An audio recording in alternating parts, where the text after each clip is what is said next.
Hi everyone, I'm Waylon Payne, and I'm going to be giving my speech today on why reading is more beneficial than electronics. So, can I get a raise of hands here? Who, out of everyone in the room, who has actually read a book this year? Like free will, read a book, sat down and read a book. Okay. Now raise the hands. Who here has watched a movie in the last year? Okay, so everyone. Um, I've noticed that lately I've been watching way more TV and all my electronics, like just glued to my electronics, way more than I used to. And I used to read books a lot. So I decided to do my speech on this because I want to do some research on it. So today I'll be talking about what benefits reading has for your brain, what negatives electronics have on your brain, what you can do to read more, what you can do to help reduce your screen time, and why this is so important to my generation. So, I'll start off with what benefits reading has for your brain. As people use smartphones and electronic devices every day, we need reading to counteract it, and some of the things reading can do is increase your brain strength and your brain empathy. It can build a better vocabulary, can reduce stress and improve your sleep, alleviates depression and aids in a longer lifespan. When you improve your vocabulary, it helps you comprehend more, and therefore you'll just seem more intelligent, and you will be more intelligent. When you see someone who's using slang and they're cussing and they just don't sound intelligent, they just sound kind of dull, they sound kind of stupid. But when you're using bigger words, more intelligent words, you just seem more intelligent, and being intelligent is attractive also. During the first quarantine, I read the first 4 Harry Potter books, and because I had nothing to do, and I felt like I was comprehending better vocabulary, quickly. Like I was just picking it up. Like by the second book, I was just flying through pages. Just didn't even know I couldn't put the book down because I was so like attached. I was just so into the book, and I also realized that falling asleep reading a book, I got so much better sleep than falling asleep watching Netflix or scrolling through Instagram or something like that on my phone. I don't know what it was. You don't get that blue light on your eyes and it doesn't affect your brain. It helps your brain softly fall asleep. So what negatives do electronics have on your brain? Let's be honest. We all have a smartphone, right? And we're all glued to it half the day. So I think we should try reading and reducing your screen time a little bit because there are some negatives to being glued to electronics, such as being glued to your electronics so much through the day. Over time, it can develop ADHD. I know that sounds crazy, but it's actually true. It can impair your social and emotional intelligence, and can form self-isolation, which is hiding behind your phone screen, not wanting to go out, being less social. And it's addictive, and we all know that because we all are on our phones and we don't go anywhere without our phones throughout the day.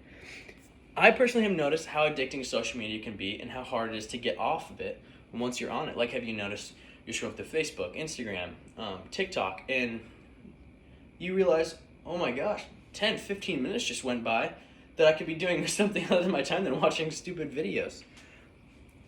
So what are some things you can do to read more?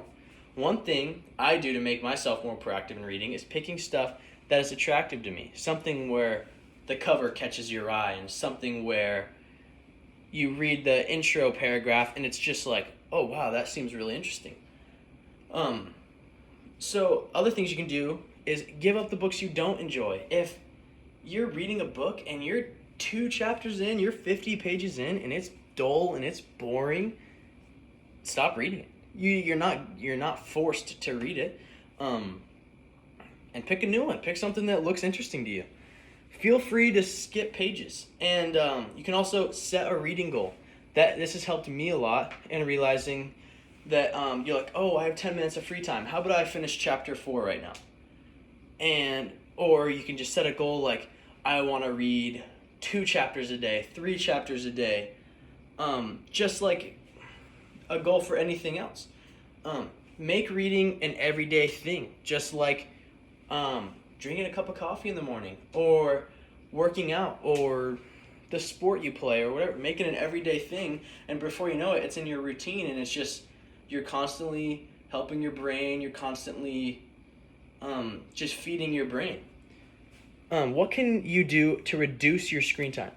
What are some things you can do to reduce your screen time is set a timer or a time limit on your phone, because all of our phones have, in the settings, you can set a screen time limit to 2-3 hours. 3 hours is a lot on your phone, but you'd be surprised how many people spend more than that on their phone a day.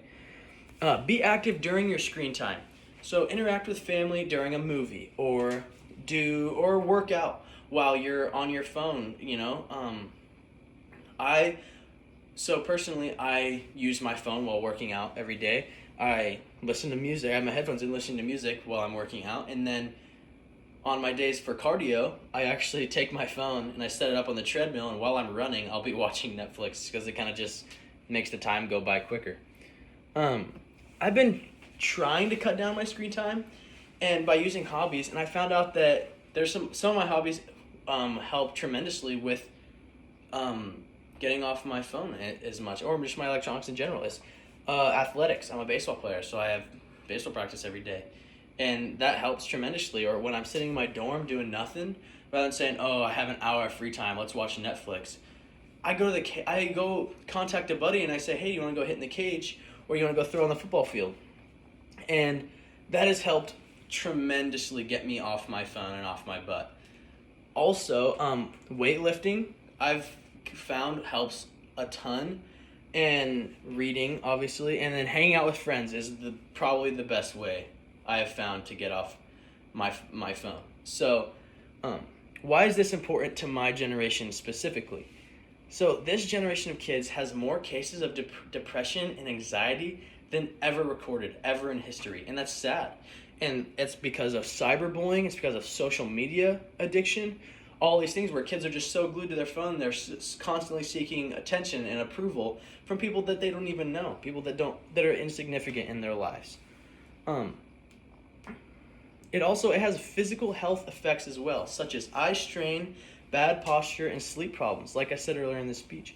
And these things can lead to obesity, diabetes, cardiovascular disease, and a number of other things.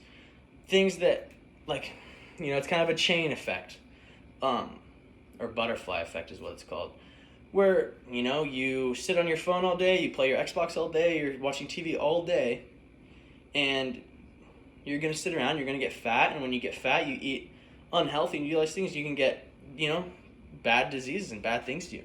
Today, you see all these kids with iPads and iPhones at 10 years old, and it makes these kids rather sit inside and play a game on their device rather than play a sport, and it's sad. I never had access to electronics until I was even 14, I think. My parents didn't let me have that, and it's sad to see that my younger cousins and stuff, so for example, we had a family reunion, and my cousins, we're out there, me and my older cousins were playing a game of wiffle ball in the yard, and we asked our younger cousins to come play with us, and they're like, "Not right now, I'm playing on my iPad."